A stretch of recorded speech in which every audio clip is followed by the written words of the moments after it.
I quit my job to start my own business. The business was doing okay, made an okay living, had great clients, did good work. But I couldn't tell you why I was waking out of bed every day to do it, and I would give some nonsense entrepreneur answer because I want to be my own boss. And we're like, yeah, sure, but that's not a reason to get out of bed every day. And yet I'd lost my passion for that and didn't want to wake up and go to work anymore, which was embarrassing because superficially everything was just fine. I was pretending that I was happier, more in control, and more successful than I was or felt, which is quite frankly pretty draining and pretty dark. And it wasn't until a very, very close friend of mine came to me and said, something's wrong. She was the first one to notice something. And I came clean and I sort of let it all out. And it was that catharsis that sort of lifted this heavy weight off my shoulders. I was no longer alone. It was no longer a secret. And all of the energy that was previously going into lying, hiding, and faking now went into finding a solution. So you raise the case of individual athletes who become champions and then suffer depression. It's a fairly common story. You hear this from Olympians. Michael Phelps becomes the most medaled, Olympian of all time, immediately suffers depression. Andre Agassi becomes the most storied, tennis player of all time, immediately becomes depressed. And what I've learned from talking to some of these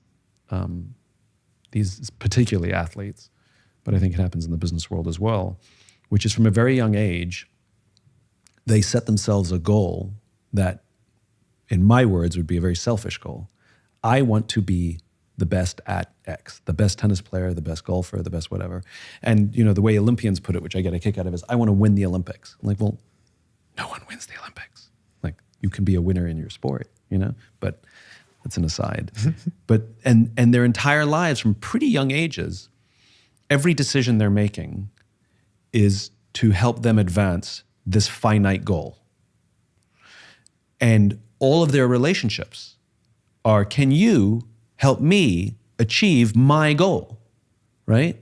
And if you can no longer help me achieve my goal, I don't need you anymore as a coach or even a friend. And there's huge sacrifices, missing of birthdays, missing of Christmases, missing of major life events because I have to practice so I can achieve my goal. And when they get interviewed on the news, or at the Olympics or whatever, why do you do it? And they all say, well, I'm doing it to inspire the little kids, which is complete bullshit. If you look at all of their vision boards from when they were younger of pictures of podiums and medals and money and Lamborghinis, not a single little child on there of the people you're doing it for. It's just a lucky strike extra. I mean, absolutely you do inspire children, but that's not the reason you did it. You just got that, like I said, it's it's a twofer. And then when they achieve or don't achieve this thing and then can no longer compete for it, they've set their entire path in all their relationships on these finite selfish goals. And so when it's complete, they realize they don't really have a lot of friends around them. They don't really have a lot of close relationships. They don't really even have a sense of purpose because they've been spent the past 20 years or so with one purpose, which was this finite goal, which now has run out. And so they're very purposeless. And I see this in Broadway performers who set their whole life to be on the West End or be on Broadway.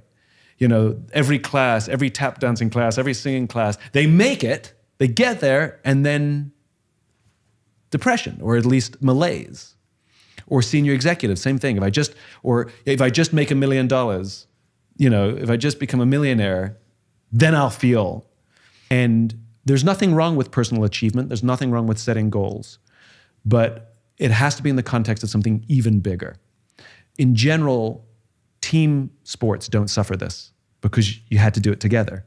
It's usually individual athletes who suffer this more often.